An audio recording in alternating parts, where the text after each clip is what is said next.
my friend, it's Pat Sloan here on Thursday. So I have a few things going on and I'm going to get back to the London town today and we'll get the sailboat cut. We'll see if I get it sewn by the end of this video. Otherwise, I'll show it next week. So it is also today is gingerbread day. So if you have quilts with gingerbread theme things on it, I mean, I have done gingerbread. I didn't go look for it. I'll just put a picture up.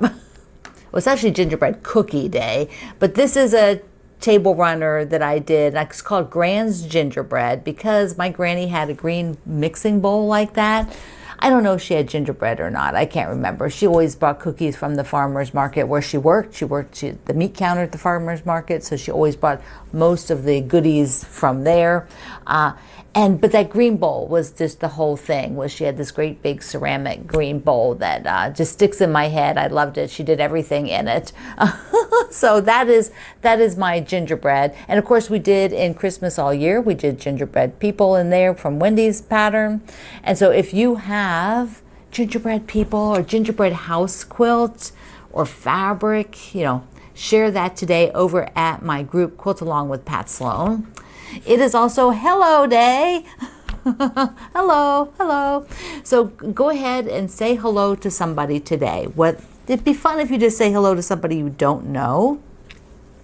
Hey, this is how you make friends. I know a bunch of you make friends. You go out there and you talk about stuff, usually in the fabric store, right? Talk to people online, just start a conversation because you're with like-minded people. But say hello to somebody just as you're walking or in the store.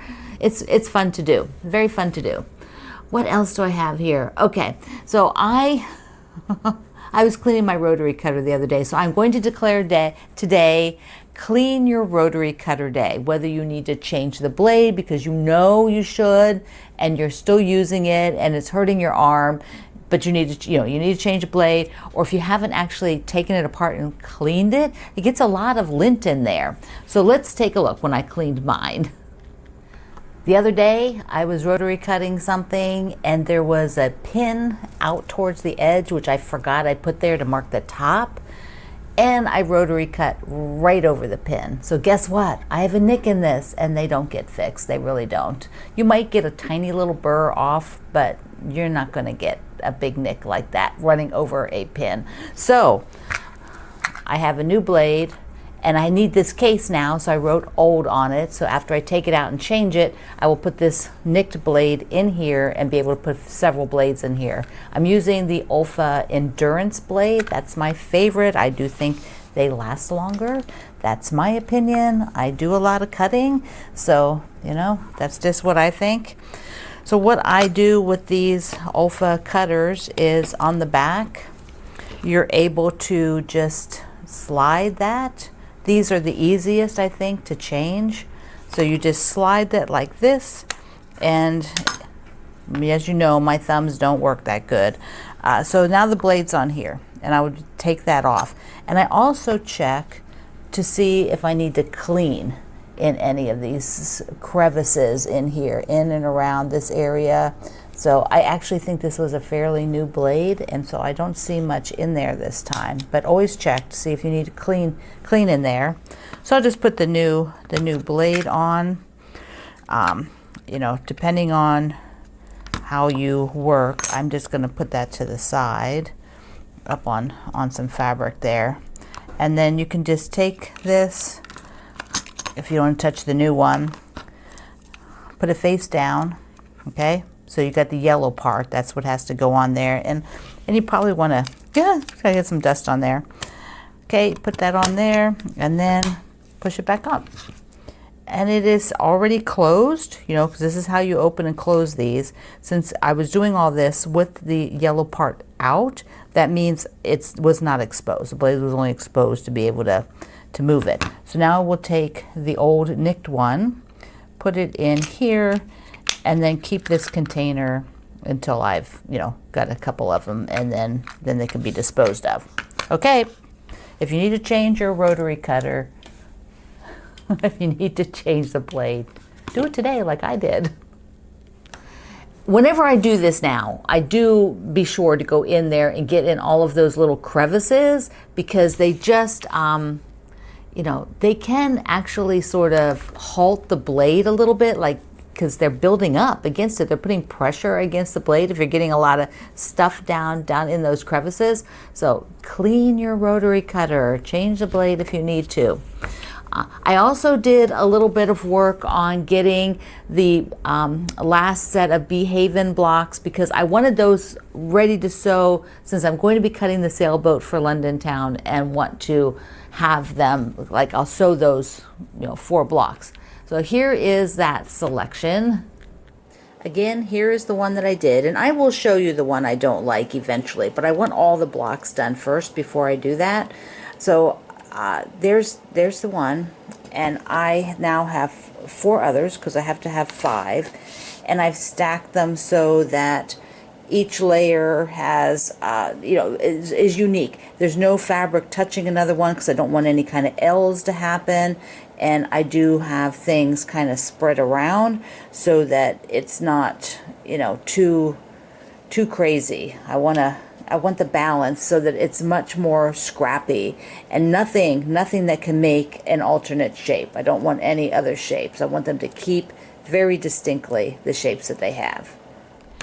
And like I said in there, I will show you the odd block that I didn't like after I get the 5 blocks that I want done, because I want those 5 done. I want to be able to put them on the wall and then put the other one up there and show you why I didn't like that particular one, the kind of images it was creating, you know, kind of connecting to each other, that I didn't like the way it was doing that.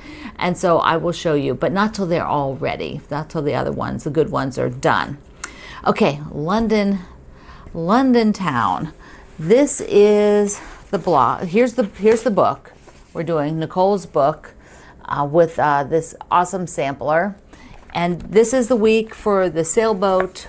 And, you know, I'm doing this, even though I might have it, some weeks I haven't gotten to it, but, you know, so I'm a little bit slower than some of you who are, like, zooming along. Some of you finished. So there is the block.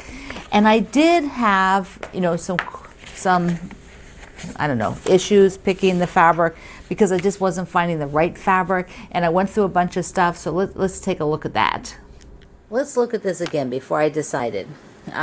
So I have the, you know, I just kind of like the balance of that, but I don't think I'm gonna be able to duplicate it exactly. This red has a different feel than that. It's less open. It's still wonderful, and I really like these polka dots. Okay, so if I take that off, then I have this fabric, which has the same kind of feel for the sails, but then I don't have a red polka dot for the hull. So it's a very, very blue, which I'm okay with. I'm actually okay with that. Maybe I'll make the bird red. So, but I got some other reds, and so I thought, well, what do I have for the red polka dot? You know, I kind of like this one because it's not solid polka dots. I think that's what appeals to me. It kind of feels good with that fabric. Here's this solid, you know, like a regular polka dot, and I just, you know, it's overscaled a little bit here, but I just feel like it's not as good of an option. The fabrics don't play that well. So I found this, but once again, I don't think the fabrics, it's kind of like this is kind of like a 30s print, and even though it's got sailors on it and stuff, which is so stinking cute, it doesn't feel like that. So I think I'm going to go with this guy. And I know that you all chimed in, so you may have had some other options on the other pictures I showed, but you know, I kind of like this one. So it's going to feel very blue, and then I will do a red bird. All right, now I have to tell you that sometimes it's sort of like the good fairy of quilting is sitting on your shoulder, right? Where, you know, I wasn't really wanting any of those options. And I went digging around in the bin here. So I've got like all of this fabric that I'm pulling from. And I went digging around, and look what I found. I found the red version of that, the red background version. I was, you know, trying to struggle with the blue. I don't even know where I put it now, It's in there somewhere, but I was trying to struggle around. Oh, it's under here. So I was doing this, right? So I was like, okay, I'll just have to do that. But I really wanted the red. And I was just putting stuff away, and there it was. Like I couldn't see it before. Probably my least favorite thing about this is the ducks. I mean, some of you probably think the ducks are like fabulous. It's just not my thing, but I'm going to use it anyways. I'm going to use it anyways. And the other things I needed then were, well, I'll get some ribbon. I'm not hauling that out right now, but I'll get some ribbon for here. And I need a little square up here. And I need the bird and the bird wing. So you can see those, right? So I need this square and the bird wing. So I think I'm going to do an aqua bird. So, and I'm going to use some Liberty for the wing. So that's what I'm going to do for the bird. And then I was looking, I have the Riviera Seaside Liberty cotton, the regular cotton, not the Tanalon, and it has little boats on it. So I might see if I can fussy cut one of those boats. There's a little sailboat up towards the top there. I'll see if that works. It's a little brighter yellow, so I'm not positive. I'm not 100% positive. I love that. And my feeling is I will probably change it. I think it's supposed to be the rest of the mask, you know, like, or the top, like a little, like, thing the pirates stood in at the top of the mast. So I don't know. It's probably just a little brighter than I want, so I'll probably switch it. But that's what I needed to find. So what I'm going to do is I will cut all this and show you the board, you know, show you it all cut, laid out, and I'll get the ribbon out as well. So it's all here, and we'll see what it looks like before I start to sew. I just cut all the pieces, all of this, for the bird. And I switched out, this is a Liberty of London Tanalon, the silky kind. I'm gonna use that for up at the crow's nest. That's the word, it was in the book. And, and then this will be the beak in that pink, but I am going to, there we go. I'm going to go ahead and just sew the bird, because now that I have all these little pieces, I don't want to lose one of them. So I am going to sew the bird, and I actually did this piece down here for the base of the boat. And I will do that sew and flip to get the bow. There we go. So I will do these now. I changed my mind, and I'm kind of sewing these units as I go, because I'm finding it just works a little better for my brain. Here's a tip. When you're doing these units where you've got these funky shapes and you have to sew and then flip, I pin them to mock it. I actually did sew this already, but I pinned it where the seam will be. And then you can test it to be sure that it's correct. Test it to be sure that when you flip it over, it's going to cover the space, you know, that you don't, you know, it's not even pressed yet. So you can trim it to size if it's a little past, but you don't want it to be short like this, you know, like you don't want to do it and you have all this here, because this is what you cut away. So just taking your straight pins and pinning it and folding it over lets you see that you're on the right track. It's starting to look like a ship. Look at this. Okay, when you're doing these blocks here, just take your time with these sew and flip things like I just showed you. Take your time. There's one over here, and you do have to cut a separate piece for that. You can't use the other half of this. It's not the right size. It's not the right direction. I mean, you can just see. Here, let me show you. You can see these do not sit next to each other and create, they don't create a rectangle, right? So you can't use the other half, but she does have you cut two rectangles for working on this. And okay, so that's that. And you also, when you're tracing doing the marks on this one, I just put it on the back side, because you have to flip the template. She'll give you one template. So I just marked it with it facing down in the pattern, and that puts it in the right direction. So your marking is on the back, which, you know, that's not a problem. So here it is. And remember, there is an errata sheet for her patterns, and this piece right here, this one right here, is shorter than the book says, and that's on the correction sheet. So do that. Here's the little bird. Look there. See, I switched out that fabric. Did I tell you that? Yeah, I switched that out. And I'm also going to use that up at the crow's nest here. Okay, that's some Liberty of London. I think I showed you that. I don't know. I'm losing my mind. I'm losing my mind. And then here's the ribbon I'm going to work with. That is going to be the flags. I'm just going to use the same ribbon. I don't know how many more blocks might have ribbon. I didn't look in advance, but they'll be the same ribbon. Now I'm going to sew all this evening, and then we'll chat again tomorrow because it's late. I've actually just closed my window because it's dark out. So I won't finish the video tonight. I'll sew this tonight and I'll finish the video tomorrow. So it is the next day, and I got everything put together for this, for the cutter, the what is it? What you call it? The cutty sark. Okay, here it is. So it turned out super cute. I'm happy with it. I guess I can live with the ducks. The color's good. I wish I had pieces that didn't have ducks though, but it's super cute. I love the dots. That's my favorite part, these great big dots. This is why you have a stash, right? You go rooting through it to find something that's just perfect for what you're doing. So that is that guy. The next block that we work on is, the Liberty building, Liberty of London building in London. There. Okay, so it's got like a lot of little strips. Lots of little strips between those windows. That's okay. We will do it. We will do it. All right, so before I do a little mail call, I want to remind you that there's still a sale on the Leckerli cookies besides the giveaway that I put up for yesterday, which I'll link in the description box how to go over there again. That's the last of the cookie giveaway. But Sandy, the owner, is giving a 20% discount to my group. 20%, wow. And there's actually a book on German cooking there, and some others, bags and t-shirts and mugs. I think there's a bunch of different stuff you can look at besides the cookies, which all come in different tins that you can pick.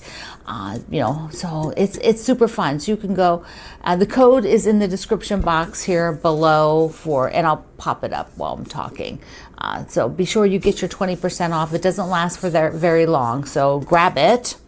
And then when I was using this glue stick yesterday, I thought that like everybody knew what these were, so I didn't even put a link, but then I put a link. But then our friend Joanne here left a comment at YouTube saying that when you put this on the fabric, you can go ahead and just like heat set it with the iron, which will sort of dry the glue and like set that seam for you with the glue on it to keep it a little sturdier. And that's a great tip. So thank you for that. Okay, I have a little mail call. The first thing I have to show you, when I was at the Virginia Quilt Museum, this was good. I don't remember who gave it to me. One of the sweet ladies there gave it to me. She found this, I think she said like on the way in, they stopped somewhere and there were pickle ornaments and there was this tiny little pickle. It's got a little thing on it. So I just adore it. I'm going to put a little ribbon on it and put it on the tree because I've never had that tradition. That's a new one for me. Okay, I have a card from Diane in Canada. Look at this. Look at the pretty card with the mushroom.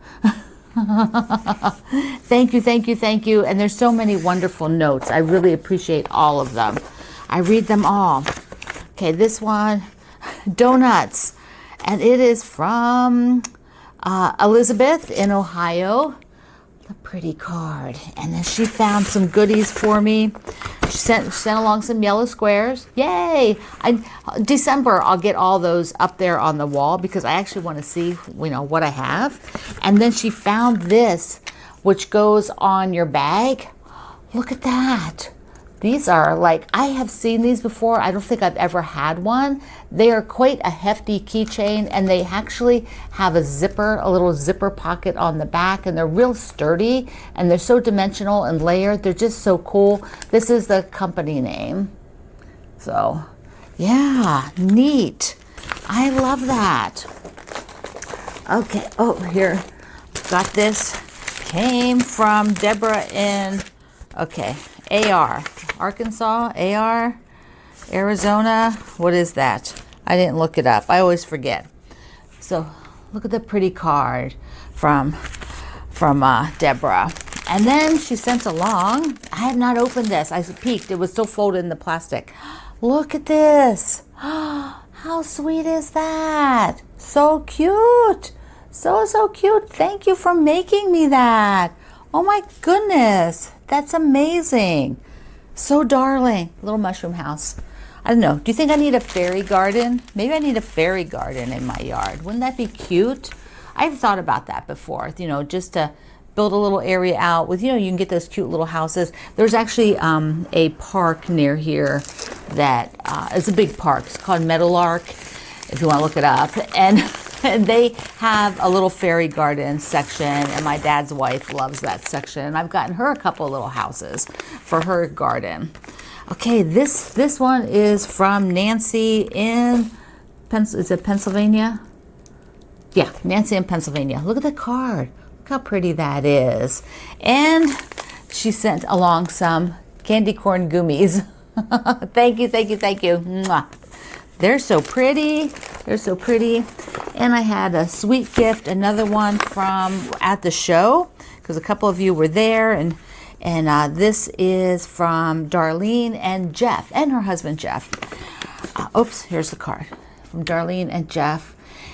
He makes these, and they do not sell them directly, but he makes them, and they are sold through the Biltmore house in Asheville, North Carolina. So a lot of those stores, you're gonna have to wait a bit because they are destroyed. But look at this. He makes the shaker boxes in the very old traditions, and I have a group of shaker boxes. So this is just beautiful. This is cherry and bird's eye maple. It's a size number 3. This particular one he has marked on the bottom, and it's called the Yankee Puzzle on the top. Look how beautiful that is. Wow, I'm quite honored, and it is so smooth.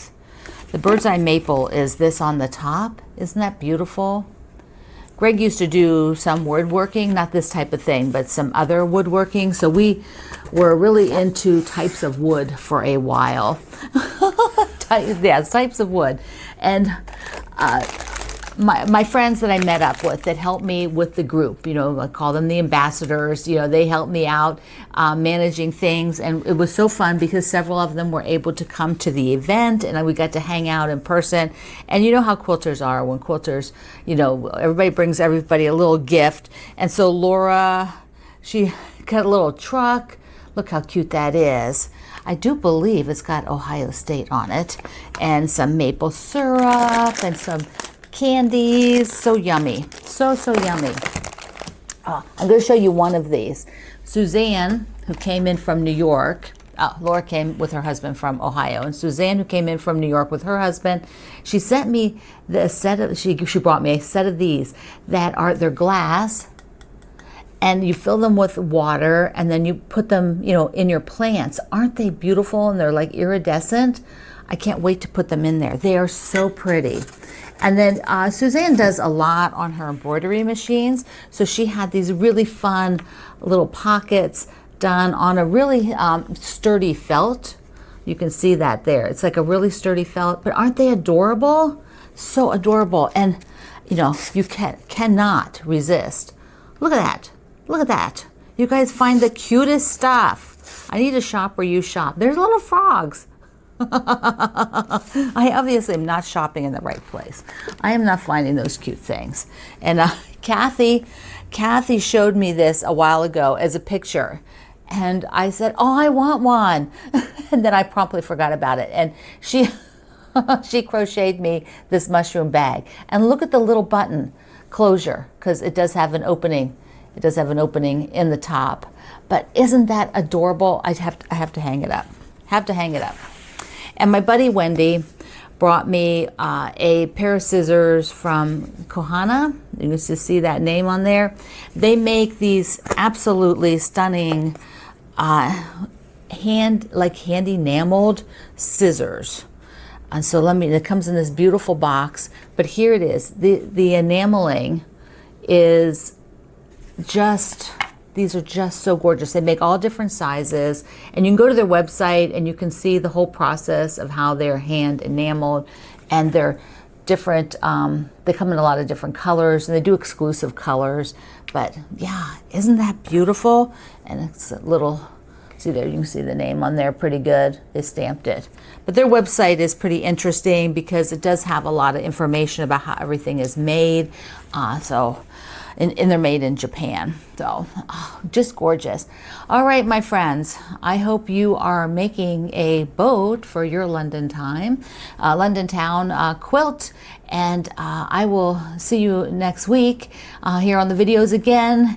There'll be 2 videos next week. I also will have on one of the days, most likely the first one, Tuesday, I will have the December project calendar. I have to start working on the December project calendar, but I will have it for next week. So I love you. Mwah. Thank you for being here in the Sloan Zone. I will see you online.